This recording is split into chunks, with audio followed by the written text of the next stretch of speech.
और यूपी के अलग अलग शहरों में लगातार पुलिस की वेरिफिकेशन ड्राइव तेजी से चल रही है। एसआईआर को लेकर सीएम योगी के निर्देश के बाद घुसपैठियों और रोहिंग्याओं के खिलाफ अभियान चलाया जा रहा है।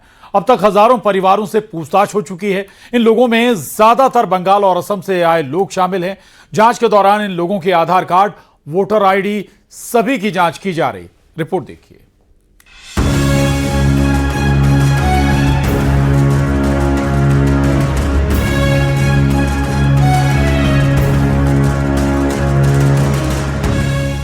सुरक्षा एजेंसियों के इनपुट पर यूपी पुलिस और सुरक्षा एजेंसियों के साझा अभियान में रोहिंग्या और बाहर प्रदेशों से आए लोगों की पहचान के लिए सत्यापन अभियान चलाया जा रहा है।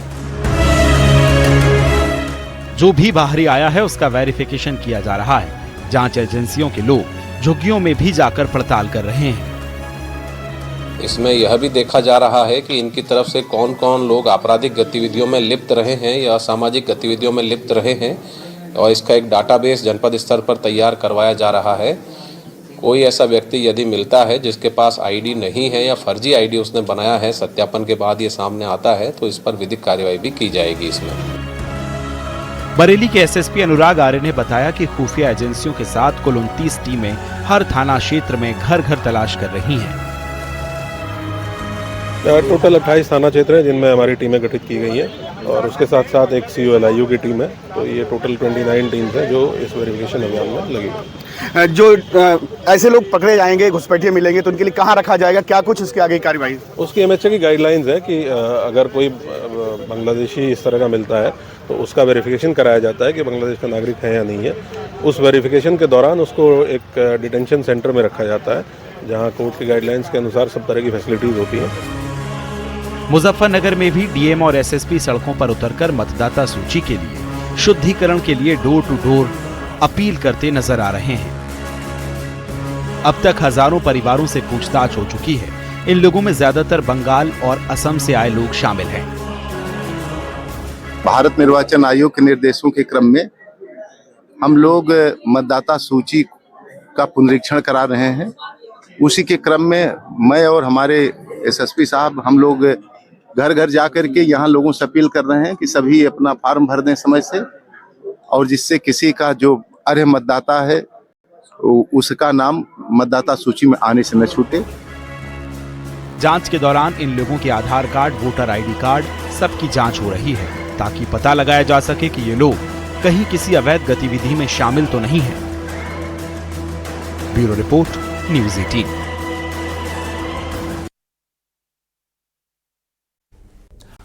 और अब बात मध्य प्रदेश की, जहां के इतिहास में आज सबसे बड़ा नक्सल सरेंडर हुआ। सीएम डॉक्टर मोहन यादव की मौजूदगी में 10 इनामी नक्सलियों ने बालाघाट में हथियार डाल दिए और मुख्य धारा में लौट गए।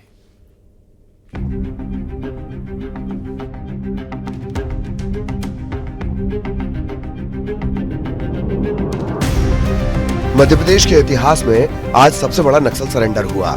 बालाघाट में एक साथ 10 इनामी नक्सलियों ने अपने हथियार डाले और मुख्य धारा में लौट आए। सरेंडर करने वाले सभी नक्सलियों पर मध्य प्रदेश, छत्तीसगढ़ और महाराष्ट्र में कुल मिलाकर 2 करोड़ 36 लाख रुपए का इनाम घोषित था। सभी नक्सलियों ने मुख्यमंत्री डॉक्टर मोहन यादव के सामने पुलिस लाइन बालाघाट में आयोजित पुनर्वास से पुनर्जीवन कार्यक्रम में आत्मसमर्पण किया।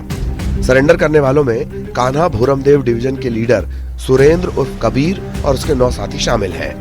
और मध्य प्रदेश के इतिहास का ये सबसे बड़ा सरेंडर आज हमारा यहाँ 10 अलग अलग सदस्यों द्वारा किया गया। इसमें सुरेंद्र उर्फ कबीर जिस पे 62 लाख का इनाम है, इसी के साथ राकेश ओडी, मनीष पिता समरत, इस पे भी 62 लाख का इनाम मध्य प्रदेश, राजस्थान और महाराष्ट्र पुलिस द्वारा, तीनों राज्य की पुलिस जिनको ढूंढ रही थी। समर उर्फ समारू, इस पे 14 लाख का इनाम। सलिता उर्फ सावित्री, इस पे 14 लाख का इनाम। विक्रम उर्फ हिडमा, इस पे 14 लाख का इनाम। लाल सिंह मरावी, इस पे 14 लाख का इनाम। शिल्पा निप्पो, इस पे 14 लाख का इनाम। जरीना जोगी मुसाक, इस पे 14 लाख का इनाम। जयशीला उर्फ ललिता, 14 लाख का इनाम। नवीन नुप्पो, इस पे भी 14 लाख का। कुल जमा लगभग 2 करोड़ 36 लाख का इनाम इन विविध अलग अलग प्रकार के 10 नक्सलवादी दलम पे था। इन्होंने सबने पुलिस की योग्य कार्रवाई के कारण से अपने आप को सरेंडर किया है। सरेंडर करने वालों में 4 महिला और 6 पुरुष नक्सली हैं, जिन्होंने 2 AK-47, 2 INSAS rifle, 1 SLR, 2 SSR, 7 BGL shell और 4 वॉकी टॉकी पुलिस को सौंपे। छत्तीसगढ़ के सुकमा के रहने वाले सुरेंद्र उर्फ कबीर पर 62 लाख का इनाम था। महाराष्ट्र के गढ़चिरौली के रहने वाले राकेश ओडी उर्फ मनीष पर भी 62 लाख का इनाम था। छत्तीसगढ़ के बीजापुर के रहने वाले समर उर्फ समारू पर 14 लाख रुपए का इनाम था। छत्तीसगढ़ के बीजापुर की रहने वाली सलिता उर्फ सावित्री 14 लाख की इनामी थी। छत्तीसगढ़ के सुकमा के रहने वाले विक्रम सिंह उर्फ हिडमा पर भी 14 लाख का इनाम था। छत्तीसगढ़ के दंतेवाड़ा के लाल सिंह मरावी उर्फ सिंगा भी 14 लाख का इनामी था। छत्तीसगढ़ के बीजापुर की निवासी शिल्पा नुप्पो भी 14 लाख की इनामी महिला नक्सली थी। छत्तीसगढ़ के बीजापुर की जरीना उर्फ जोगी पर भी 14 लाख का इनाम था।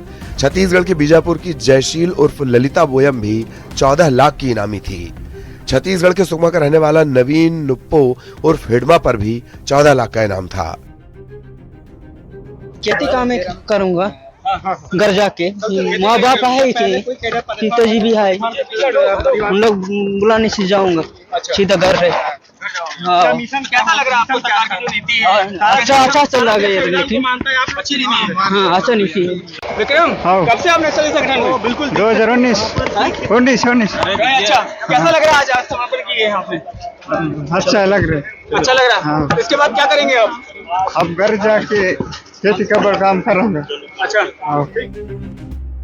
जानकारी के मुताबिक इन नक्सलियों के सरेंडर में वन कर्मी ने मुख्य भूमिका निभाई है।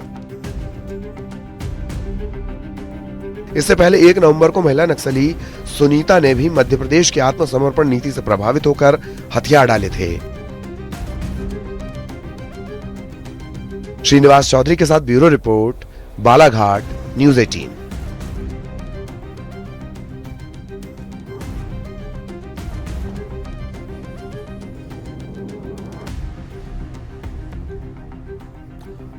और अब बात इंडिगो संकट की, जो खत्म होने का नाम ही नहीं ले रहा। इंडिगो की उड़ानें रद्द होने का सिलसिला लगातार जारी है। आज भी 500 से ज्यादा फ्लाइट्स कैंसिल होने से यात्रियों को काफी परेशानी का सामना करना पड़ा है। रिपोर्ट देखिए। शर्म करो, वहाँ पे एजेड थे जो 80 इयर्स के थे। देश भर के एयरपोर्ट पर इंडिगो की फ्लाइट्स में देरी और कैंसिलेशन पर केंद्र सरकार ने सख्ती दिखाई है, लेकिन आज भी फ्लाइट्स कैंसिल होने का सिलसिला जारी रहा। देश भर में आज इंडिगो की 500 से ज्यादा उड़ानें रद्द की गई। 4 दिन से 3 दिन से बिना खाए पिए सोए यहाँ पे खड़े।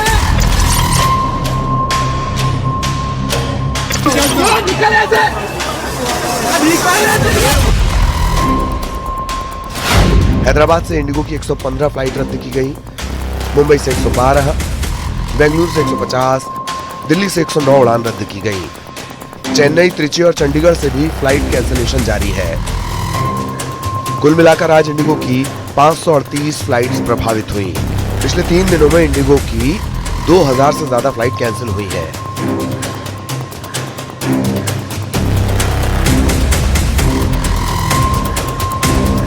इंडिगो का दावा है कि जल्दी हालात सामान्य हो जाएंगे, लेकिन हालात अभी बेहद चुनौतीपूर्ण बने हुए हैं। दिल्ली में कई यात्री रात भर से फंसे हैं। किसी की फ्लाइट कैंसिल हुई तो कोई लगातार रीशेड्यूलिंग से परेशान है। टिकट काउंटर्स पर लंबी कतारें हैं और बैगेज कलेक्ट करने को लेकर अफरा तफरी का माहौल बना हुआ है। दिल्ली एयरपोर्ट के टर्मिनल 1 पर हजारों बैग्स का ढेर एयरलाइंस के सामने बड़ी चुनौती बन चुका है। यहाँ पर आप तस्वीर देखेंगे, यहाँ पर अभी ऐसे कुछ लोग हमें नज़र आ रहे हैं जिनकी फ़्लाइट कैंसिल हुई हैं। वो इंतज़ार कर रहे हैं अगली फ़्लाइट्स का, रिफ़ंड्स का, और किस तरह से उन्हें परेशानियां हुई हैं वो तस्वीर भी हम आपको यहाँ पर दिखाएंगे। कुछ ऐसी केस स्टडीज़ और कुछ ऐसे लोग हैं यहाँ पर जिनको बहुत ज़रूरी काम से पहुँचना था अपने टाइम से, लेकिन वो यहाँ पर एयरपोर्ट पर फंस गए हैं। यहाँ पर ऐसे ही मुझे 2 शख्स यहाँ पर नज़र आ रहे हैं। एक बार इनसे बात करते हैं। ये कहाँ जाने वाले थे, कहाँ से आ रहे हैं? अपना नाम बताइए और ये बताइए कि आप कहाँ से आए हैं, कहाँ जाना चाहते थे और कब से यहाँ पर फंसे हुए? जी सर, मेरा नाम मोहम्मद गुलाब अली काजी। मैं 6 तारीख शाम को 5 बजे मैं दिल्ली एयरपोर्ट में पहुँचा। 7 तारीख सुबह मेरा फ्लाइट था गुवाहाटी। दिल्ली दिल्ली आज टू सुबह। गुवाहाटी जी ठीक है। दिल्ली टू गुवाहाटी कितने से बजे का फ्लाइट था आपकी? 7:45 में। अभी मैं उस टाइम गया, बोल रहा है आपका फ्लाइट कैंसिल है। ठीक है, अब बोला जो ठीक है अभी वो फ्लाइट कैंसिल है तो थोड़ा बाद में दे दो 8, 9, 10 बजे। बोल रहे आज फ्लाइट नहीं है। नागरिक उड्डयन महानिदेशालय ने इंडिगो को कारण बताओ नोटिस जारी किया है और 24 घंटे में जवाब देने को कहा है।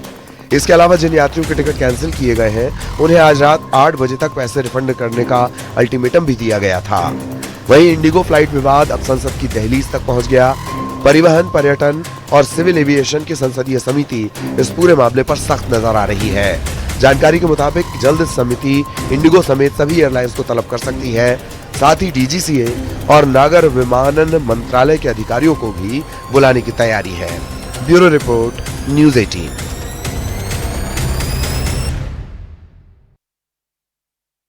और खबर असरदार में बस इतना।